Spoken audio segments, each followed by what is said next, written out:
अस्सलाम वालेकुम मोअज़्ज़ज़ ख़वातीन व हज़रात, प्रोग्राम राइट एंगल के साथ मैं हूं अली मुमताज़। नाज़रीन, आज के प्रोग्राम में हम बात करने जा रहे हैं पाकिस्तान तहरीक इंसाफ के अंदर जो एक और ग्रुप सामने आया है, उन्हीं लोगों का कि जो पाकिस्तान तहरीक इंसाफ में इस हद तक पेनिट्रेट कर चुके थे या इस हद तक इन्फ्लुएंशियल थे कि यही सोचा और समझा जाता था कि इनके बगैर पाकिस्तान तहरीक इंसाफ नहीं है और पाकिस्तान तहरीक इंसाफ के बगैर ये नहीं है। लेकिन एक ऐसी अब सिचुएशन क्रिएट हो चुकी है जहां पर जहांगीर खान तरीन साहब आए दिन अपने हिमायती एमएनएज और एमपीएस के साथ मुलाकातें करते हैं और गवर्नमेंट के लिए ये एक पैगाम जाता है कि अगर इस मामले को, यानी कि जो केसेस हैं जहांगीर खान तरीन के, इनको अगर बढ़ाया गया और ये इसी तरह से चीजें चलती रहीं तो ये सब उनके अगेंस्ट जाएंगे और फिर गवर्नमेंट को भी खतरा हो सकता है। आज के प्रोग्राम में कुछ हम इस हवाले से बात करेंगे और साथ में हम बात करेंगे हुकूमती फैसलों को लेकर, जो अभी टीएलपी को लेकर गवर्नमेंट की तरफ से डिसीजंस हुए हैं वो किस हद तक दुरुस्त हैं, इसके आफ्टर इफेक्ट्स क्या हो सकते हैं और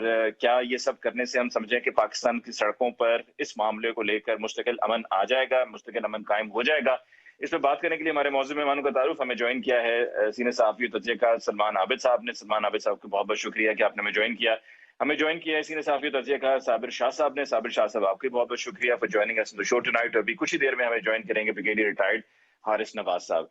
सबसे पहले सलमान आबिद साहब आपकी तरफ आते हैं। जहांगीर खान तरीन साहब की जो सारी सिचुएशन है उसके हवाले से हम आपकी राय जानना चाहेंगे। क्या समझ रहे हैं आप कि क्या जहांगीर खान तरीन साहब पीटीआई के लिए एक खतरा है या सिर्फ उन्होंने एक प्रेशर ग्रुप बनाया है और ये प्रेशर ग्रुप सिर्फ प्रेशर ग्रुप ही रहेगा और आखिर में फिर समझौता हो जाएगा?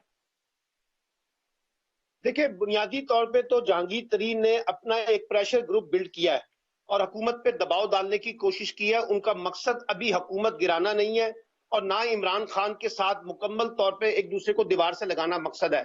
उनका ख्याल ये था कि जब वो अपनी पार्लिमानी ताकत दिखाएंगे तो उससे वो हुकूमत को दबाव में ला सकेंगे।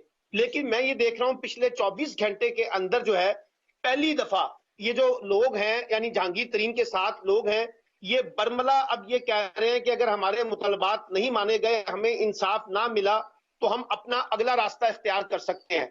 अगला रास्ता इख्तियार करने से मुराद यही है कि फिर हम पीटीआई के खिलाफ भी खड़े हो सकते हैं। यानी पिछले कोई चंद दिनों से जो कोशिशें हो रही थी जहांगीर तरीन में और इमरान खान के दरमियान कोई पैचअप करने की, उनकी मुलाकात कराने की, या वो अरकान असम्बली जो इमरान खान के जहांगीर तरीन के साथ है उनकी प्राइम मिनिस्टर से मुलाकात हो, लेकिन ये सब चीजें उस वक्त सबोताज हो गई जब सरगोदा में इमरान खान साहब ने एक बड़ी जोरदार तकरीर कर डाली उन शुगर माफिया के खिलाफ। उसमें जहांगीर तरीन को भी तनकीद का निशाना बनाया। तो मुझे लगता है एक डेडलॉक तो पैदा हो गया है। अब इस डेडलॉक के अंदर अभी भी मैं ये समझता हूं कि जहांगीर तरीन आखिरी हद तक जाएंगे कि मामलात सुलझ जाएं और कोई रेड लाइन क्रॉस ना करनी पड़े। लेकिन जब उनको लगेगा कि उनका रास्ता चारों तरफ से बंद हो गया है तो फिर शायद वो कोई अपना अगला एक्शन बताएंगे। और दिलचस्प बात यह है कि इस वक्त इमरान खान की हुकूमत में ऐसे लोग मौजूद हैं जो इमरान खान को ये समझा रहे हैं कि जहांगीर तरीन से जो लड़ाई है वो हमारी पार्टी के हक में नहीं होगी और हमें यहाँ पे कोई ना कोई कंप्रोमाइज करना पड़ेगा, समझौता करना पड़ेगा। क्योंकि आपको पता है कि पंजाब की और मरकज की जो हुकूमत है वो चंद वोटों के ऊपर खड़ी हुई है और अगर जहांगीर तरीन उसके अंदर ब्लॉक करते हैं तो फिर आप देखिए कि जिस तरह से पीपल्स पार्टी और पीएमएलएन जो है बड़ी गर्मजोशी का मुजाहरा कर रही है जहांगीर तरीन के मामले में, और उनको पीडीएम के बाद अब उनका सहारा लगता यह है कि जैसे शायद जहांगीर तरीन बन गया है तो एक अपसेट भी हो सकता है। लेकिन फिलहाल मैं फौरी तौर पे किसी बड़े अपसेट को नहीं देख रहा।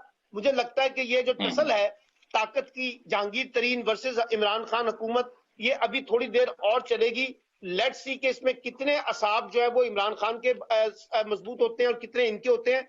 एक बात मैं अच्छी तरह जानता हूं और साबिर शाह इसकी तायीद करेंगे कि इमरान खान अमूमी तौर पे अगर कोई शख्स उनको ब्लैकमेल कर रहा हो या कोई अपनी ताकत बनाकर अपनी चीजें उनसे मनवाना चाहता हो तो अमूमी तौर पे इमरान खान साहब उस ऐसे मौके पे ज्यादा रिएक्टिव हो जाते हैं और ज्यादा गुस्सा करते हैं। यही वजह है कि अभी तक वो उनसे मिलने के लिए तैयार नजर नहीं आते। ठीक, साबिर शाह साहब, आपको क्या लगता है? आप भी समझते हैं सलमान आबिद साहब की तरह कि ये मामला सेटल हो जाएगा और ज्यादा कोई मसला नहीं खड़ा होगा इमरान खान साहब के लिए, पाकिस्तान तहरीक इंसाफ के लिए? अली मुमताज साहब, मेरे ख्याल है जी मामला सेटल करवाना पड़ेगा, कोई ना कोई ताकत बीच में आएगी तो सेटल होगा। क्योंकि देखिए जहांगीर तरीन को पता है कि रेपुटेशन उनकी तबाह हो चुकी है। वो अपने बच्चे को तैयार कर रहे थे कि वो फेडरल मिनिस्टर मटेरियल है कल को, या प्रोविंशियल लेवल के ऊपर वो कोई चीफ मिनिस्टर की सीट حاصل کرنے کے لیے جا سکتا ہے. اس بچے کا بھی کیریئر جو ہے وہ بھی جو ہے وہ بہت حد تک ٹارنش ہو چکا ہے علی ترین کا. پھر ان کی بیٹیوں کے بھی نام آئے ہیں. تو جہانگیر ترین کے پاس تو واپسی کا راستہ کوئی نہیں ہے, بالکل کوئی راستہ نہیں ہے پاکستان تحریک انصاف میں واپس جانے کا. سو اب ان کے پاس کیا راستہ ہے؟ ایک تو یہ کہ وہ خودکش حملہ کر دیں, تو ان کے پاس جو دوست کا راز خصوصی ان کو بیان کر دیں کہ عمران یہاں سے کھایا جی, یہ ہوا فلاں فلاں فلاں. اچھا, دوسرا یہ راستہ یہ ہے کہ وہ مسلم لیگ نون جوائن کر لیں. اب اندر خان نے تو رابطے بالکل ہوں گے, ہر بندے کے ہوتے ہیں جی, ہر بندہ اپنا وزن پیدا کرنے کے لیے رابطہ کرتا ہے, اور یہ صرف جہانگیر ترین کا معاملہ نہیں, یہاں سارے کرتے ہیں. سو اب دیکھنا یہ ہے کہ آگے کیا ہوتا ہے. اگر آپ کہیں کہ فارورڈ بلاک عمران خان کی حکومت کو گرا دے گا تو یہ نہیں ہو سکتا. چیزیں کچھ بدل گئی ہیں, مسلح جتھوں سے اب حکومتیں نہیں جاتی, اور فارورڈ بلاک سے اب حکومتیں جو ہیں ان کے خلاف کوئی نہیں. لیکن صابر شاہ صاحب, ایک مسلح جتھے کو ایک فارورڈ بلاک کے ساتھ تو کمپیئر نہیں کیا جا سکتا. دونوں مختلف ہی سیناریوز ہیں. وہ سڑکوں پہ, یہ ضرور ہے کہ وہ مسلح جتھے سڑکوں پہ آپ کے لیے مشکل کھڑی کر دیتے ہیں, اور ایک محاذ جنگ وہاں پر ہوتا ہے, اور یہ جو ہے وہ سیاسی محاذ جنگ ہے. تو سیاسی محاذ جنگ میں تو ہم نے دیکھا ہے کہ فارورڈ بلاکس کا ایک پریشر تو ضرور ہوتا ہے. بات یہ ہے علی ممتاز صاحب, آپ نے تو اب اینگل ہی موڑ دیا. تو پھر سن لیجئے کہ اگر جتھے سڑکوں پہ مصیبتیں کریٹ کرتے ہیں اور فارورڈ بلاک اسمبلیوں میں کرتے ہیں, تو پھر آپ مجھے بتائیں ان کا کمپیریزن اگر میں کروں تو شاید آپ کو برا لگے. یہ جتھے بنائے کس نے تھے؟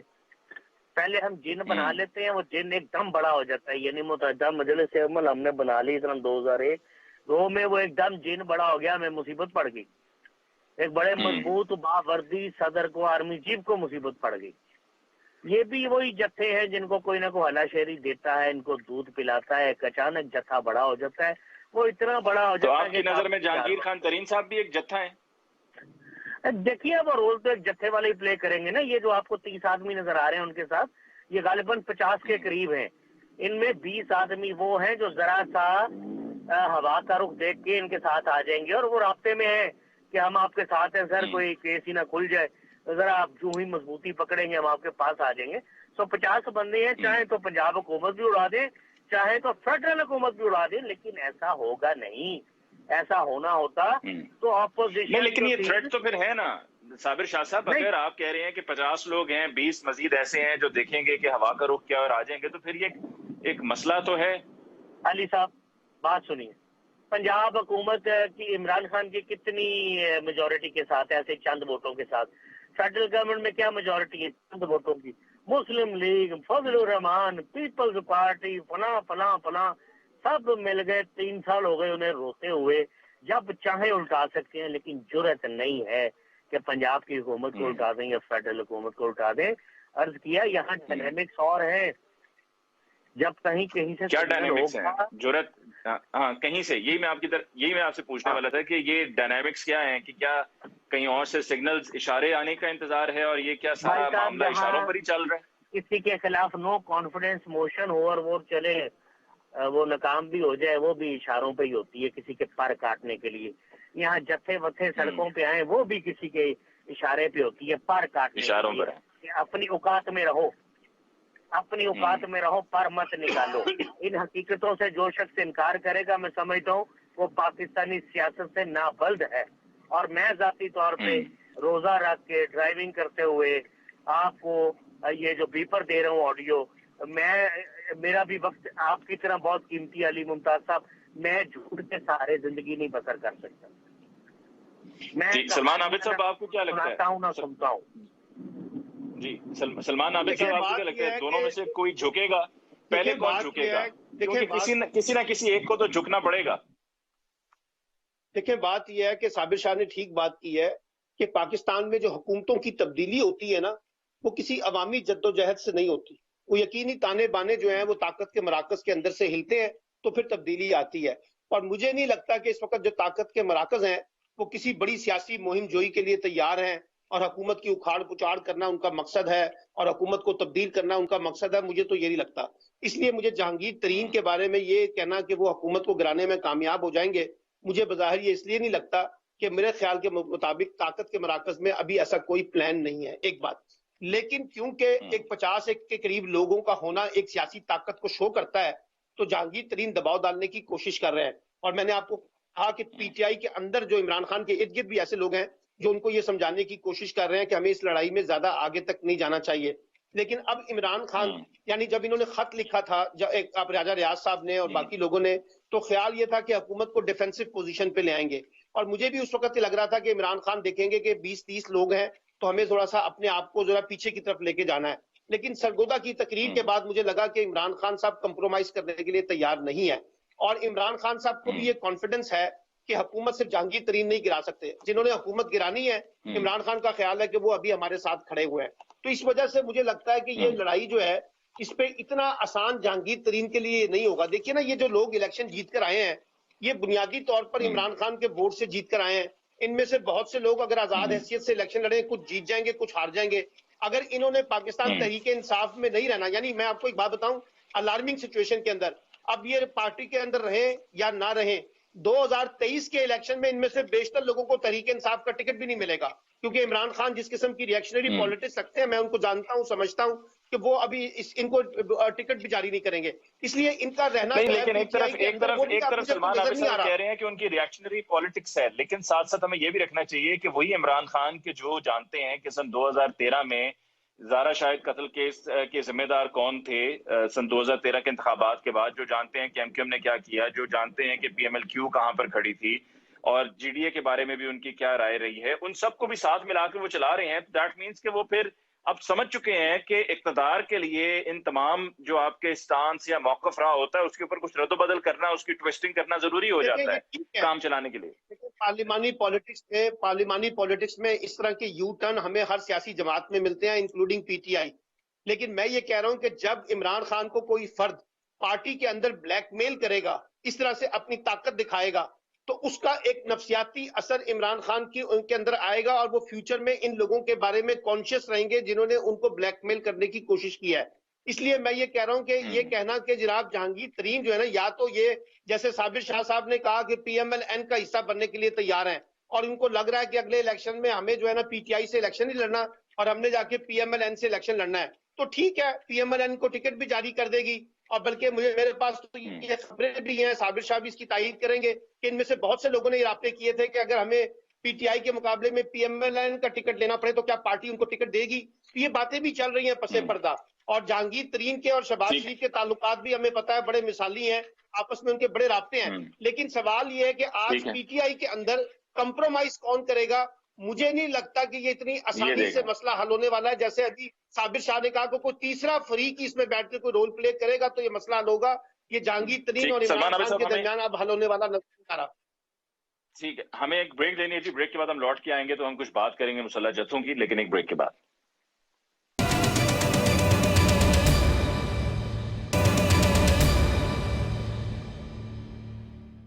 ناظرین، بریک کے بعد ایک دفعہ پھر آپ کو کہتے ہیں خوش آمدید۔ آج کے پروگرام میں ڈسکشن کو آگے بڑھاتے ہیں۔ ہمیں جوائن کیا بریگیڈیئر ریٹائرڈ حارث نواز صاحب نے۔ بریگیڈیئر صاحب کا بہت بہت شکریہ کہ آپ نے ہمیں جوائن کیا۔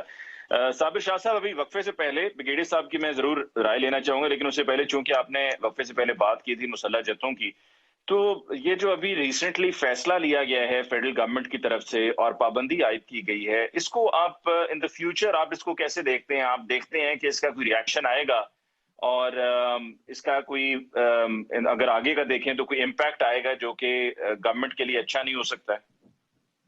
دیکھیے علی ممتاز صاحب، 3 دن آگ لگی رہی، پولیس والوں کو مار پڑتی رہی، عام سویلینز کی گاڑیاں ٹوٹتی رہیں، مسلح جتھے حکومت کرتے رہے، جہاں جہاں پولیس کا داؤ لگا اس نے بھی اپنا بدلہ لیا۔ 3-4 دن کے بعد جب میرے خیال ہے سارے پہلوان تھک چکے ہیں تو یہ سمجھ رہے ہیں کہ حکومت کی ریٹ قائم ہو گئی، نہیں، حکومت کی ریٹ ایسے قائم نہیں ہوتی۔ اب حل کی بات مجھے کسی نے کل پوچھا تو میں نے کہا بھائی صلح کر لو، پھر اور کیا ہو سکتا ہے؟ اگر حکومت اپنی ریٹ نہیں قائم کر سکتی تو گلے مل لو۔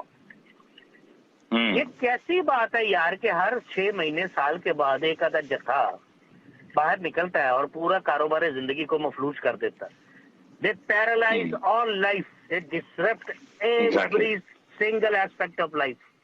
اب مجھے بتائیے یہ کہاں لکھا ہوا ہے؟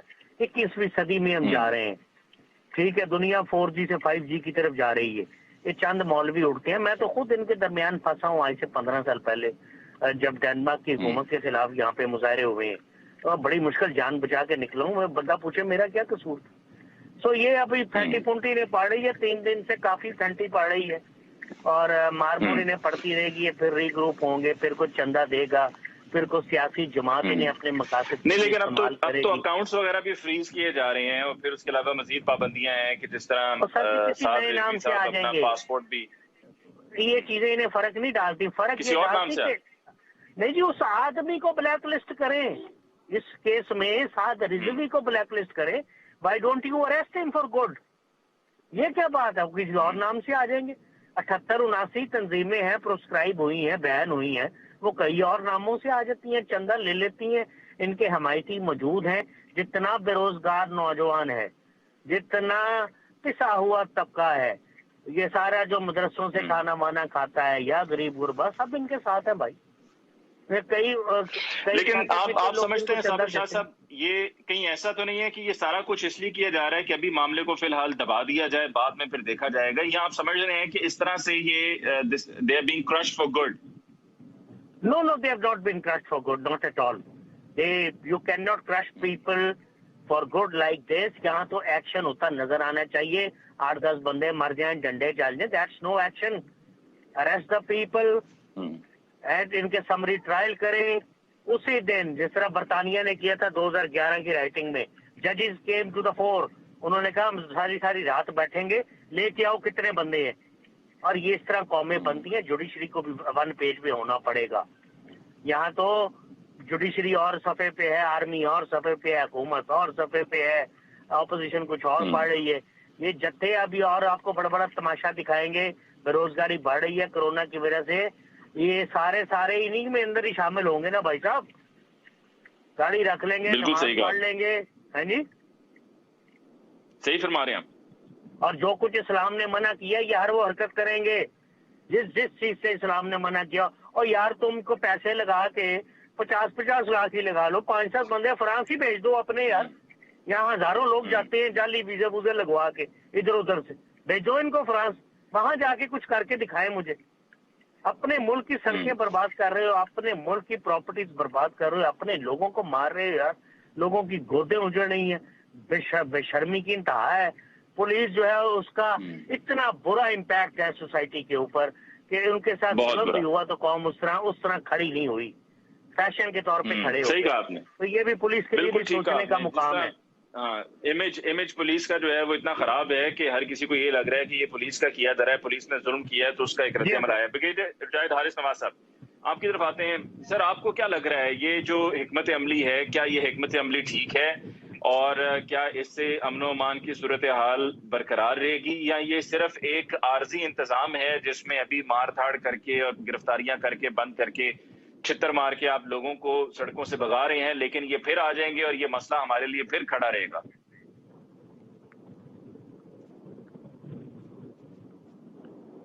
हारिस नवाज साहब, अगर मुझे आपके देखें, ये सिचुएशन बहुत ही सीरियस है और गवर्नमेंट को इससे बड़ा अच्छी हिकमत अमली से काम लेने की जरूरत है।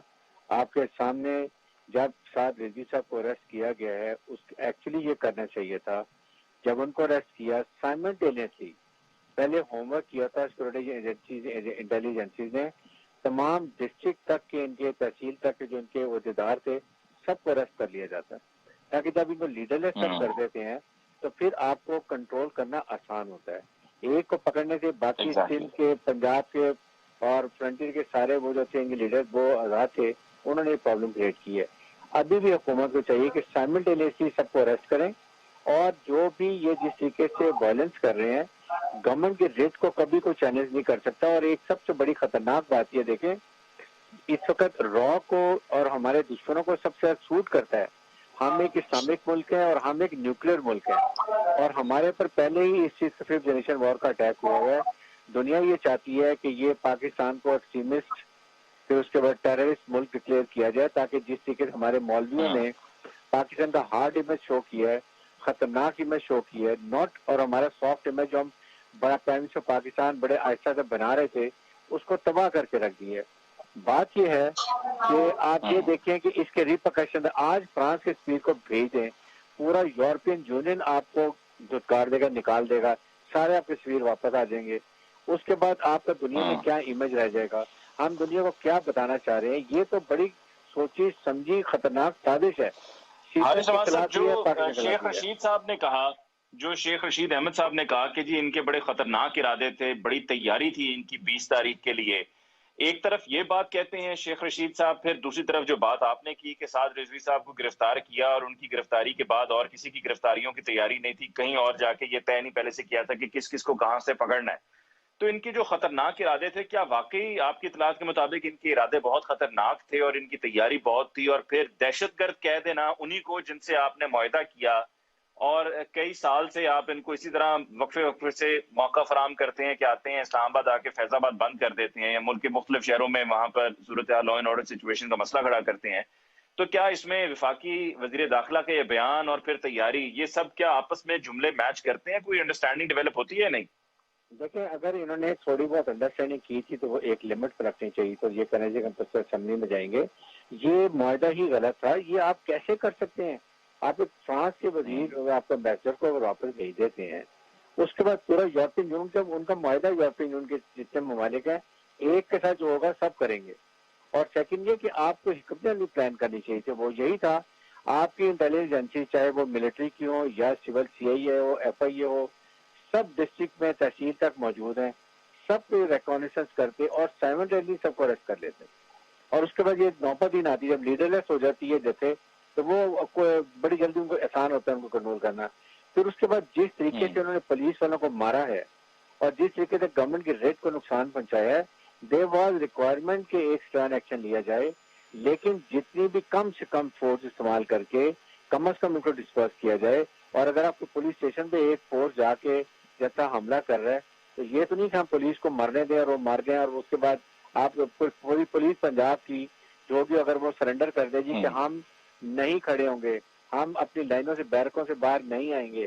उसके बाद देखिए खतरनाक सिचुएशन ये की जा रही है कि दे वांट कि किसी तरीके से रेंजर्स के बाद फौज को इन्वॉल्व किया जाए, फौज को एम्ब्रॉयल किया जाए, फौज और अवाम में लड़ाई कराई जाए। ये सबसे बड़ा खतरनाक मंसूबा है हमारे दुश्मन का। मंसूबा ये है कि फौज और अवाम में जो आपस में एतमाद है उसको दूर किया जाए और पाकिस्तान को कमजोर किया जाए। ये नैरेटिव है। आपके सामने इराक की मिसाल ले लें, लिबिया की मिसाल लें, सीरिया की लें, उसके बाद आप ये अफगानिस्तान की लें, पैलेस्टाइन के लिए, जहां जहां फौज कमजोर थी उन मुल्कों में वहां पर उन्होंने कब्जा भी कर लिया और ऑयल पे कब्जा कर लिया, अपनी मर्जी की हुकूमत भी कर ली। पाकिस्तान की फौज ने टेररिज्म पाकिस्तान से खत्म कर दिया। अब उन्होंने राइज किया कि फौज को कमजोर करने का वाहिद तरीका है कि अवाम को फौज से दूर कर दो। और सलमान आबिद साहब आपकी तरफ आते हैं। जी सलमान आबिद साहब आपकी तरफ आते हैं, आपको ये मामला कितना सेंसिटिव लग रहा है? क्योंकि आपको याद है जो सन 2016 में if I am not wrong जब जनाजा हुआ था मुमताज कादरी का, और फिर उसके बाद जो जनाजा हुआ अल्लामा खादिम हुसैन रिजवी का, और जितनी बड़ी तादाद में लोग जमा हुए, और जो हुकूमत अभी फैसले करके ऑपरेशन कर रही है, ग्रैंड ऑपरेशन कर रही है और पकड़ दकड़ हो रही है, इसका मामला इतना चूंकि ये सेंसिटिव है और जिस टॉपिक पर, जिस इशू पर ये निकले हुए हैं उसके ऊपर हम कहीं भी कल को कुछ भी जो है वो फट सकता है। हमने एक ऐसी सिचुएशन क्रिएट कर दी है, क्या आपको लग रहा है ऐसा? देखिए, बात ठीक है कि ये मामला बहुत सेंसिटिव है और बहुत हसास नोयत का है, लेकिन सवाल ये है कि कहीं ना कहीं तो फिर रियासत को अपने आप को खड़ा करना पड़ता है। जब चीजें एक अपनी हदूद से बाहर निकल जाएं या इस तरह के जो गिरोह हैं वो रेड लाइन को क्रॉस कर दें तो फिर आपको कोई एक्शन तो लेना पड़ता है। लेकिन मैं ब्रिगेडियर हारिस नवाज साहब की इस बात से इत्तेफाक करता हूं कि इसमें तदब्बुर ज्यादा होना चाहिए, यानी गवर्नमेंट की जो स्ट्रेटेजी है वो ज्यादा मौसर और ज्यादा इफेक्टिव तरीके से होनी चाहिए ताकि उसमें कम से कम नुकसान हो। लेकिन अब मसला ये है कि इसके यकीनी तौर पे इसके पॉलिटिकल इंप्लीकेशंस भी हैं और इसके रिलीजियस इंप्लीकेशंस भी हैं, इंटरनल पॉलिटिक्स में भी हैं और एक्सटर्नल पॉलिटिक्स में भी हैं। इस वजह से अब देखिए, जब आपने नेशनल इलेक्शन प्लान बनाया, आपने पैगाम पाकिस्तान बनाया, आपने नेशनल सिक्योरिटी पॉलिसी बनाई, आप FATF का हिस्सा हैं, तो अब आप सिर्फ अपने मुल्क में लोगों को जवाब दे नहीं है बल्कि दुनिया को भी जवाब दे, है ना। दुनिया आपको मुख्तलिफ आंखों से, मुख्तलिफ एंकों से देखने की कोशिश कर रही है, तो आपको अपने अंदर से ये जो ग्रे एरिया है, देखिए बात यह है कि अगर फ्रांस के सफीर को भी मुल्क से बाहर निकालना है तो कोई बातचीत ही होगी ना, कोई मुकालमा ही होगा ना। लेकिन ये नहीं हो सकता कि मैं एक ग्रुप होकर रियासत को डिक्टेट करूं کہ جناب آپ نے اگر اس پہ عمل درآمد نہ کیا تو میں ریاست کی ایسی تیسی کر دوں گا. یہ نہیں ہوگا. فائنل فیصلہ پھر ریاست کو اپنے سلمان عابد مفاد صاحب کے ایک اندر سوال دیکھنا ہوتا میں ہے. آپ سے قومی پوچھنا مفاد چاہ کیا رہا ہے. تھا وقفے پہ جانے سے پہلے، آپ کو ایسا تو نہیں لگ رہا کہ چونکہ جو یہ گروپ ہے جس کو ہم مسلح جتھا کہہ رہے ہیں، یہ جو گروپ ہے ان کا خاص مائنڈ سیٹ ہے، آپ چاہے جو مرضی کر لیں. ہم نے یہ ضرور دیکھا ہے کہ جب چھتر پاڑے ہیں تھانوں میں تو اس وقت وہ اپنا موقف انہوں نے تبدیل کیا یا سافٹ ویئر اپڈیٹ ہوا ہے، لیکن ان کی ایک مخصوص سوچ ہے. آپ کو کہیں ایسا تو نہیں لگتا کہ گورنمنٹ کو اور گورنمنٹ کے ریپرزینٹیوز کو، پرائم منسٹر صاحب کو، federal minister for interior Sheikh Rashid صاحب کو اور دیگر اور کو، کل کو کہیں خدا نخواستہ یہ گروپ گستاخی نہ ڈکلیئر کر دے اور کوئی خدا نخواستہ وہ جو واقعہ پہلے ہوا تھا سن 2011 میں جنوری میں سلمان تاثیر کا، اس کی کہیں ریپوٹیشن نہ خدا نخواستہ ہو؟ دیکھیے ایک تو بات یاد رکھیے کہ ٹی ایل پی کے بارے یہ حکومت کا فیصلہ نہیں ہے محض. اس میں ریاست اور ریاستی پاکستان کے ادارے بھی اس میں شامل ہیں اور مختلف انٹیلیجنس اداروں کی رپورٹس کی بنیاد کے اوپر یہ فیصلہ کیا ہے. یہ نہ کہیں کہ یہ صرف عمران خان کی حکومت نے کیا ہے. یہ سارے بڑوں میں بیٹھ کے فیصلہ ہوا ہے اور ٹی ایل پی جہاں جا رہی تھی اسی کی بنیاد پر یہ فیصلہ کیا گیا ہے. اب یہ ریئیکشن میں جو کچھ کرتے رہیں گے. آپ کو پتا اس سے پہلے بھی ہمیں حکومت کو، حکمرانوں کو بہت کچھ سننا پڑا تھا. یہاں تو ماشاءاللہ فوجی سربراہ جو ہمارے موجودہ ہیں ان کے بارے میں بھی یہاں پہ بہت سا پروپیگنڈا ہوا ان کے مذہبی حوالے سے. تو میں یہ کہتا ہوں کہ یہ لوگ کریں گے، لیکن اگر ریاست اور اس میں سیاسی جماعتیں اگر اپنے آپ کو منظم رکھیں تو ہم بہتر طریقے سے اس مسئلے کو ڈیل کر سکتے ہیں. کیونکہ دیکھیے اس موقع پہ کسی قسم کی مذہبی بنیادوں پہ پولرائزیشن نہیں ہونی چاہیے. دیکھیے آپ بھی نبی کریم صلی اللہ علیہ وسلم سے اتنی محبت کرتے ہیں جتنا کہ ٹی ایل پی کا کارکن کرتا ہے، جتنا میں کرتا ہوں. اس لیے اس بارے میں ہمیں ذرا احتیاط کے ساتھ آگے بڑھنا چاہیے. جی ہمیں ایک وقفہ لینا جی، وقفے کے بعد ہم لوٹ کر آئیں گے تو ڈسکشن کو آگے بڑھائیں گے. ہمارے ساتھ رہیے.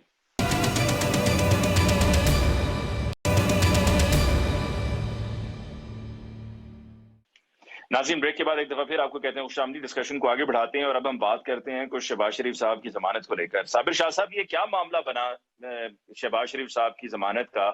ضمانت ہوئی نہیں ہوئی اور پھر اس کے بعد ڈسینٹنگ نوٹ، یہ ہو کیا رہا ہے؟ بس میرا خیال ہے علی ممتاز صاحب کو لاسٹ منٹ کریکشن ہوئی ہے. ضمانت تو تقریباً ہو چلی تھی، بس کو آخری منٹ پہ کہیں سے انٹرونشن ہوئی ہے مجھے لگتا ہے. دیکھیے معاملہ کتنا لنگر آن کرتا ہے. مجھے اجازت دیجیے، میں صرف ایک بات کرنا چاہ رہا ہوں آپ کے پچھلے ٹاپک کے حوالے سے کہ میں مولوی حضرات کے ساتھ متفق ہوں. فرانس کے سفیر کو بھی ملک بدر کرنا چاہیے اور دھکے مار کے نکالنا چاہیے اور ان کی مصنوعات کا بھی بائیک آؤٹ کرنا چاہیے. بالکل متفق ہوں، لیکن میری گزارش صرف اتنی ہے کہ کیوں نہ ہم ان کا قرضہ واپس کر دیں جو ہم نے دینا ہے فرانس کا.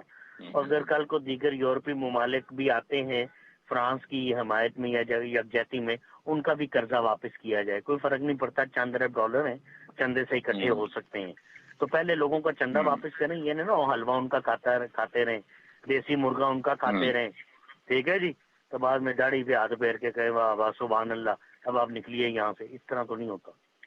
اور دوسری بات یہ ہے کہ جتوں کی آپ نے بات کی ہے، یا ان کو گلے لگا لیں اور کوئی حرج نہیں، اور یا اگر ایک ٹائم کرنی ہے تو وہ پھر وہ پورا حساب لیجئے. اس طرح حساب لیجئے کہ باقی دیگر جتھوں کو بھی سبق ملے کہ آئندہ ہم نے یہ حرکت نہیں کرنی.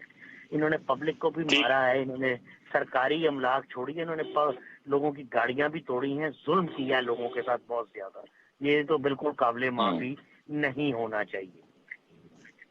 بالکل صحیح ہے. سلمان عابد صاحب آپ کی کیا رائے ہے؟ شہباز شریف صاحب کی ضمانت کو لے کر یہ معاملہ اب کھٹائی میں پڑ گیا ہے، تو کیا آگے جا کے ذرا سچویشن کلیئر ہو جائے گی یا اب پھنس گئے، اب اتنی جلدی فوری طور پہ ضمانت نہیں ہو رہی ہے؟